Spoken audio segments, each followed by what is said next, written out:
നമ്മളൊരു ബിൽഡിംഗ് നിർമ്മിക്കാൻ ഉദ്ദേശിച്ചാൽ നമുക്ക് ഏറ്റവും കൂടുതൽ കൺസേൺ ഉണ്ടാവുന്ന ഒരു മേഖലയാണ് അതിൻ്റെ ഫൗണ്ടേഷൻ എന്നുള്ളത്. അപ്പോൾ ഒരു ഫൗണ്ടേഷൻ ഏത് രീതിയിലാണ് ചെയ്യേണ്ടതെന്നുള്ളത് തീരുമാനിക്കാൻ അതിന് പല മാനദണ്ഡങ്ങളുണ്ട്.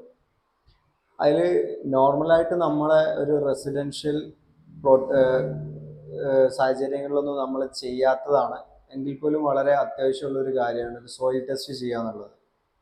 സോയിൽ ടെസ്റ്റ് ചെയ്ത് കഴിഞ്ഞാൽ ആ ഭൂമിൻ്റെ യഥാർത്ഥത്തിലുള്ള അവസ്ഥ എന്താണ്, അതിൻ്റെ അടിയിൽ സ്ട്രെങ്ത് ഉള്ള പാറയാണോ അതോ ചതുപ്പാണോ എന്നുള്ള കാര്യങ്ങളൊക്കെ നമുക്കത് കണ്ടെത്താൻ സാധിക്കും. സോയിൽ ടെസ്റ്റ് ചെയ്യാൻ വേണ്ടിയിട്ട് ഒരുപാട് സ്ഥാപനങ്ങൾ നമ്മുടെ നാട്ടിൽ നിന്ന് അവൈലബിളും ആണ്.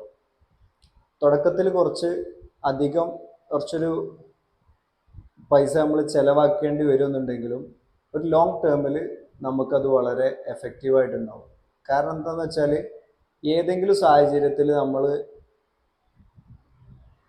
നിർമ്മിക്കുന്ന കെട്ടിടത്തിന് ഫൗണ്ടേഷൻ സ്ട്രോങ് അല്ലാത്തത് കൊണ്ട് എന്തെങ്കിലും ഒരു ബലക്ഷയം സംഭവിക്കുകയാണെന്നുണ്ടെങ്കിൽ പിന്നീട് അത് പൊളിച്ചു മാറ്റിയിട്ട് നിർമ്മിക്കുക എന്നുള്ളത് വളരെ വലിയ രീതിയിൽ നമുക്ക് സാമ്പത്തികമായി ബാധ്യത ഉണ്ടാക്കുന്ന ഒരു കാര്യമാണ്.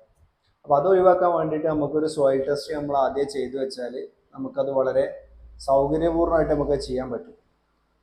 ഇനിയിപ്പോൾ അല്ലാത്തൊരു കേസിൽ നല്ല ഉറപ്പുള്ളൊരു മണ്ണൊക്കെയാണ് എന്നുണ്ടെങ്കിൽ നമുക്ക് ഉറപ്പുണ്ട് എന്നുണ്ടെങ്കിൽ വീതിയും 2 അടി ഡെപ്തുള്ള ഒരു ഫൗണ്ടേഷൻ നമുക്ക് എടുക്കാവുന്നതാണ്. മിനിമം അതെങ്കിലും നമ്മൾ പ്രൊവൈഡ് ചെയ്യണം. അപ്പോൾ ആ സമയത്ത് നമ്മൾ ഒരു എക്സ്കവേറ്റർ വെച്ചിട്ടായിരിക്കും നമ്മളത് കുഴിക്കുന്നുണ്ടാകുക.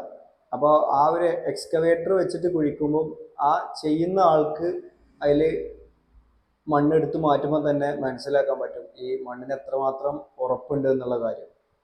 കാരണം ഈ മണ്ണ് നന്നായിട്ട് ലൂസാണ് എന്നുണ്ടെങ്കിൽ നമുക്ക് പെട്ടെന്ന് അവിടുന്ന് മണ്ണ് ഇളകി പോയിക്കൊണ്ടിരിക്കും. അപ്പോൾ ആ ഒരു മണ്ണെടുക്കുന്ന ആളെ നമ്മളെപ്പോഴും ആ ഒരു സമയത്ത് നമ്മളവിടെ ഉണ്ടാവുകയും അയാളോട് നമ്മളത് ചോദിച്ചുകൊണ്ട് തന്നെ ആ ഒരു സമയത്ത് നമ്മൾ അവിടെ ഉണ്ടാകുക എന്നുള്ളത് ഈ ഒരു ഫൗണ്ടേഷൻ എടുക്കുമ്പോൾ വളരെ പ്രധാനപ്പെട്ട ഒരു കാര്യമാണ്. അപ്പോൾ എവിടെയാണോ നമുക്ക് ഉറപ്പുള്ള മണ്ണ് ലഭിക്കുന്നത് അതുവരെ നമ്മൾ ഡെപ്ത് നമ്മൾ താത്തേണ്ടതുണ്ട് സാധാരണഗതിയിൽ. ഇനി നമുക്ക് എന്തെങ്കിലും ചെറിയ കൺഫ്യൂഷൻസ് ഒക്കെ അവിടെ വരികയാണ് എന്നുണ്ടെങ്കിൽ നമുക്ക് ഒരു 8 mm ഒരു കമ്പി എടുക്കുക, അല്ലെങ്കിൽ നമുക്ക് കിട്ടുന്ന ഒരു കമ്പി അവിടെ നിന്ന് എടുത്തതിന് ശേഷം നമ്മൾ ആ സ്ഥലത്ത് വെച്ചിട്ട് നമ്മളൊരു ഹാമർ വെച്ചിട്ട് നമ്മൾ അതിൽ അടിച്ചു നോക്കുക. അപ്പോൾ ഇത് വളരെ ഈസിലി അത് അടിയിലേക്ക് പോകുന്നുണ്ട് എന്നുണ്ടെങ്കിൽ നമുക്ക് മനസ്സിലാക്കാം ഇത് വളരെ ലൂസായിട്ടുള്ളൊരു സോയിലാണ്. അപ്പോൾ അവിടെ നമുക്കിത് ഒന്നുകൂടി താത്തേണ്ടതുണ്ട്, അല്ലെങ്കിൽ അതിന് ചെയ്യേണ്ടതായിട്ടുള്ള മെത്തേഡുകൾ നമ്മളവിടെ സ്വീകരിക്കേണ്ടതുണ്ട്. ഇനി അങ്ങനെ ഒരു സാഹചര്യത്തിൽ നമുക്കൊരു നോർമൽ കണ്ടീഷനിൽ ഒരു സോയിൽ കിട്ടുകയാണ്, ചെറുതായിട്ടൊക്കെ ഒരു ലൂസ് ഉള്ളൂ എന്നുള്ളത് നമ്മൾ മനസ്സിലാക്കുകയാണെന്നുണ്ടെങ്കിൽ നമുക്ക് ചെയ്യാൻ പറ്റുന്ന വേറൊരു കാര്യമാണ്, നമുക്ക് കോറി വേസ്റ്റ് കിട്ടും.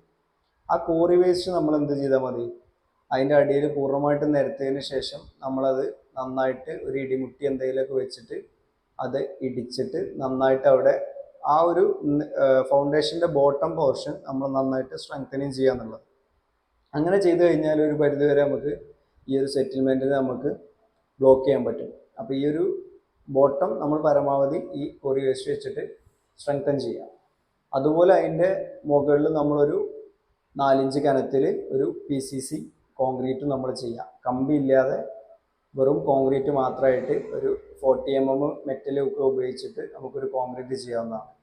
അതിൻ്റെ മുകളിലാണ് നമ്മുടെ കരിങ്കല്ല് പടവ് അല്ലെങ്കിൽ നമ്മുടെ സാധാ random rubber DR dry rubber masonry വർക്കുകൾ നമ്മൾ സ്റ്റാർട്ട് ചെയ്യേണ്ടത്.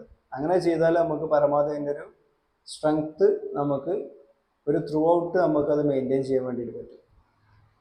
ഈ ഫൗണ്ടേഷൻ ചെയ്യുമ്പോൾ തന്നെ നമ്മൾ ഇപ്പോൾ ഈ ഒരു കാലഘട്ടത്തിൽ നമ്മൾ സാധാരണ ചെയ്യുന്നത് 2 രീതിയിലാണ്. നമ്മൾ ബേസ്മെൻറ്റിന് നമ്മൾ ചെറിയൊരു ഓഫ്സെറ്റ് വെക്കും. നമ്മളൊക്കെ നോക്കിയാൽ കാണാൻ പറ്റും പഴയ വീടുകളിലൊക്കെ ചെറിയൊരു ഓഫ്സെറ്റ് ഉണ്ടാവും ഈ തറയും നമ്മുടെ ചുമരും തമ്മിൽ. പക്ഷെ ഇപ്പോൾ പുതിയതായിട്ട് വരുന്ന വീടുകൾക്കൊന്നും നമ്മൾ ആ ഓഫ്സെറ്റ് പ്രൊവൈഡ് ചെയ്യാറില്ല. പകരം നമ്മൾ ഫ്ലഷ് ആയിട്ടാണ് ചെയ്യുക. ആ ഫ്ലഷ് ആയിട്ട് ചെയ്യുമ്പം ഈ ബേസ്മെൻറ്റിൻ്റെ അതേ ഫ്ലഷ് ആയിട്ടായിരിക്കും നമ്മുടെ മേഷനറി വർക്കും പടുത്തു പോവുക. അങ്ങനെ ചെയ്താൽ നമുക്ക് പുറത്തുനിന്ന് കാണുമ്പോൾ ഒന്നും കൂടി ഒരു എസ്തെറ്റിക്കലി ഒരു ഭംഗി അതിനുണ്ടാവും. അപ്പോൾ പരമാവധി നമ്മളിപ്പോൾ അങ്ങനെയാണ് നമ്മുടെ സൈറ്റുകളിലെല്ലാം നമ്മളെല്ലാവരും ചെയ്യാറ്. നമ്മൾ ഒരു ഫൗണ്ടേഷൻ ചെയ്യുമ്പോൾ നമ്മൾ പ്രധാനമായും ശ്രദ്ധിക്കേണ്ട ഒരു കാര്യമാണ് നമ്മുടെ പ്ലോട്ടിൻ്റെ ലെവൽസ് പരിഗണിക്കുക എന്നുള്ള കാര്യം. കാരണം നമ്മുടെ പ്ലോട്ട് നമ്മുടെ നിയറസ്റ്റ് ആയിട്ടുള്ള റോഡിൽ നിന്നും ഒരു 1.5 അടിയെങ്കിലും നമ്മുടെ ബേസ്മെൻറ്റിൻ്റെ ടോപ്പ് പൊന്തിയിട്ട് വേണം, ഉയർന്നിട്ട് വേണം നിൽക്കാൻ. അപ്പം അങ്ങനെ ഉയർന്നു നിന്നിട്ടില്ല എന്നുണ്ടെങ്കിൽ ഈ വെള്ളം മഴക്കാലങ്ങളിലൊക്കെ നമ്മുടെ പ്ലോട്ടിലേക്ക് വരുന്നതും മറ്റുമൊക്കെ വളരെ ബുദ്ധിമുട്ട് സൃഷ്ടിക്കുന്ന ഒരു കാര്യമാണ് നമുക്ക്. അപ്പോൾ ഈ ഫൗണ്ടേഷൻ ചെയ്യുന്നത് നിലവിലുള്ളൊരു റോഡ് ലെവലിനെക്കാട്ടിലും ചുരുങ്ങിയത് ഒരു 4 ഇഞ്ച്, ഒരു 10 സെൻറ്റിമീറ്റർ എങ്കിലും ഉയർത്തിയിട്ട് ചെയ്യാൻ വേണ്ടി നമ്മൾ ശ്രമിക്കുക. എന്നാലാണ് നമ്മൾ പിന്നീട് നമ്മുടെ ലാൻഡ്സ്കേപ്പ് ഒക്കെ ചെയ്യുന്ന സമയങ്ങളിൽ നമുക്കവിടെ ഒരു ഇൻ്റർലോക്ക് കാര്യങ്ങളൊക്കെ ചെയ്യുമ്പോൾ ആ ഒരു ഡെപ്ത് നമുക്ക് മെയിൻറ്റെയിൻ ചെയ്യാനും പുറമേ നിന്നുള്ള വെള്ളം നമ്മുടെ പ്ലോട്ടിലേക്ക് വന്ന് കയറാതിരിക്കാനുള്ള ഒരു സാഹചര്യം ഉണ്ടാക്കിയെടുക്കാൻ പറ്റുള്ളൂ. മറ്റെന്താണെന്ന് വെച്ചാൽ നമ്മൾ ഇതൊരു ഫൗണ്ടേഷൻ നിർമ്മിച്ച് പോയി, അപ്പോൾ അതിൻ്റെ മുകളിൽ നമ്മൾ സാധാരണ ഒരു ബേസ്മെൻറ്റും കെട്ടി, പിന്നീട് ഈ ലാൻഡ്സ്കേപ്പിങ്ങും കാര്യങ്ങളൊക്കെ വരുമ്പോൾ നമുക്ക് ഡെപ്ത് വളരെ കുറവായിരിക്കും. നമ്മുടെ പ്ലോട്ടിൽ നിന്ന് നമ്മുടെ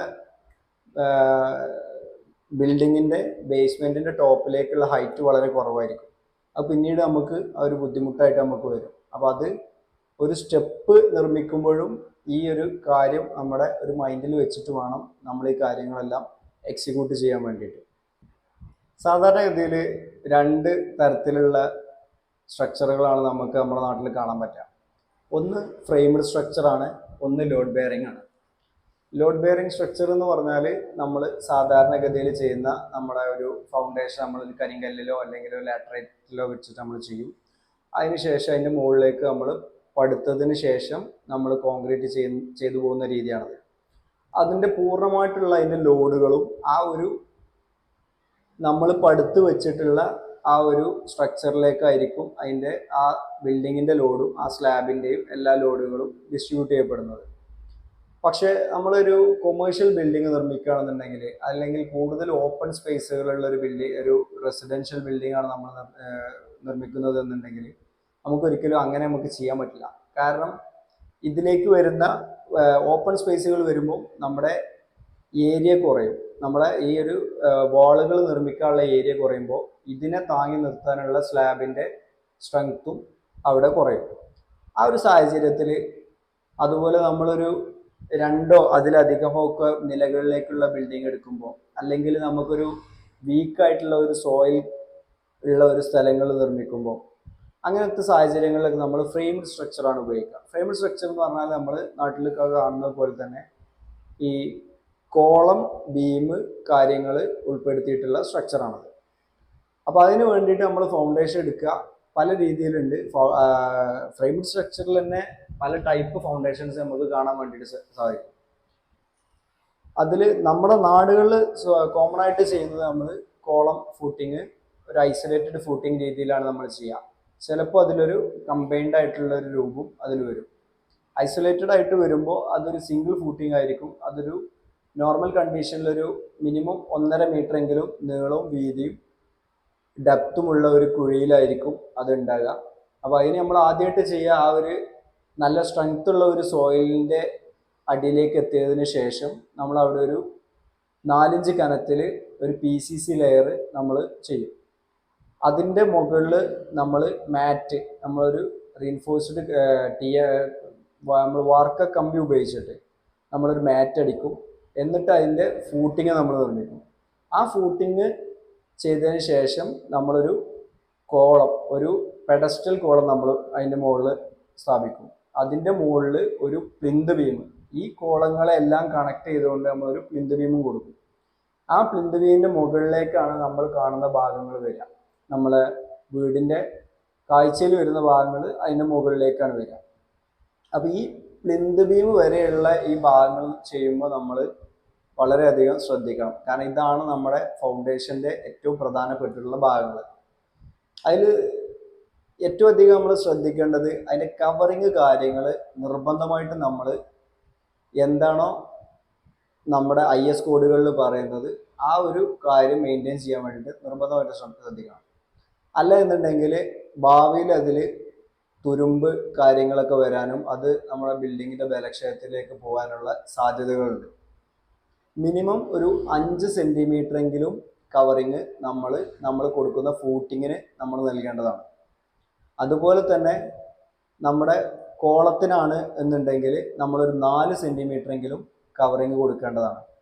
കവറിങ് എന്നുള്ളതുകൊണ്ട് ഉദ്ദേശിക്കുന്നത് മറ്റൊന്നുമല്ല, നമ്മുടെ കമ്പിയിൽ നിന്ന് കോൺക്രീറ്റിൻ്റെ ഔട്ടറിലേക്കുള്ള ഒരു ഗ്യാപ്പ് ഉണ്ടല്ലോ, ആ ഒരു ഗ്യാപ്പിനാണ് നമ്മൾ കവറിങ് എന്ന് പറയുന്നത്. അപ്പോൾ നമ്മൾ കമ്പി നമ്മുടെ കോൺക്രീറ്റിൻ്റെ അടുത്തായിട്ടാണ് നമ്മൾ വെക്കുന്നത് എന്നുണ്ടെങ്കിൽ അവിടെ ഈ കോൺക്രീറ്റ് ചെയ്യുന്ന സമയത്ത് ചെറിയ ഗ്യാപ്പുകൾ വരാനും അതുവഴി ഈ മോയ്സ്ചർ കാര്യങ്ങളൊക്കെ അതിൻ്റെ ഉള്ളിലേക്ക് പോകാനും അത് ഈ ഇരുമ്പിനെ ബലക്ഷയം സംഭവിക്കാനുള്ള സാധ്യത വളരെ കൂടുതലാണ്. അപ്പോൾ ഈ ഒരു കവറിങ് നിർബന്ധമായിട്ട് നമ്മൾ പാലിക്കണം. കവറിങ് ഇടുമ്പോൾ കവറിങ് ബ്ലോക്കുകൾ തന്നെ നമുക്ക് കടകളിൽ നമുക്ക് മേടിക്കാൻ കിട്ടും. ഈ കവറിങ് ബ്ലോക്കുകൾ അതിൻ്റെ ഇടയിൽ വെച്ചതിന് ശേഷം വേണം നമ്മളത് കോൺക്രീറ്റ് ചെയ്യാൻ വേണ്ടിയിട്ട്. ഇത് നമ്മുടെ ആ ഒരു സ്ട്രക്ചറിൻ്റെ ഡ്യൂറബിലിറ്റിയെ നന്നായിട്ട് ബാധിക്കുന്ന ഒരു കാര്യമാണ്. അടുത്തതായിട്ട് വരുന്നത് പ്ലിന്ത് ബീമാണ്.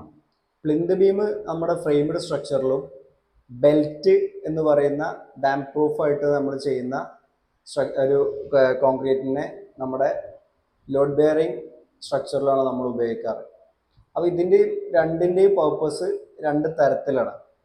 ഈ പ്ലിന്ത് ബീം വരുന്നത് നമ്മൾ ഫൗണ്ടേഷനിൽ ചെയ്തിട്ടുള്ള എല്ലാ പെഡസ്ട്രൽ കോളങ്ങളെയും കണക്ട് ചെയ്തിട്ട് ഈ ബിൽഡിങ്ങിൻ്റെ ടോട്ടലായിട്ടുള്ള സ്ട്രക്ചറിനെ നമ്മൾ കണക്ട് ചെയ്യുന്നതിനാണ്. അപ്പോൾ ഇതിൻ്റെ മുകളിലായിരിക്കും നമ്മുടെ ഗ്രൗണ്ട് ഫ്ലോറിൻ്റെ പടവ് കാര്യങ്ങളെല്ലാം വരുന്നുണ്ടാവുക. അതുപോലെ തന്നെ ബെൽറ്റ് ചെയ്യുകയാണെന്നുണ്ടെങ്കിൽ നമ്മുടെ ബേസ്മെൻറ്റിൻ്റെ മുകളിലാണ് നമ്മൾ ബെൽറ്റ് ചെയ്യുക. ഇതും ഒരു പരിധിവരെ നമ്മുടെ ടോട്ടൽ സ്ട്രക്ചറിനെ ഒരു സിംഗിളായിട്ട് ഒരു ലോഡ് ഡിസ്ട്രിബ്യൂട്ട് ചെയ്യാൻ വേണ്ടിയിട്ട് നമുക്കൊരു പരിധി വരെ ഉപയോഗിക്കാം. പക്ഷേ ഇതിന് പരിമിതികളുണ്ട്.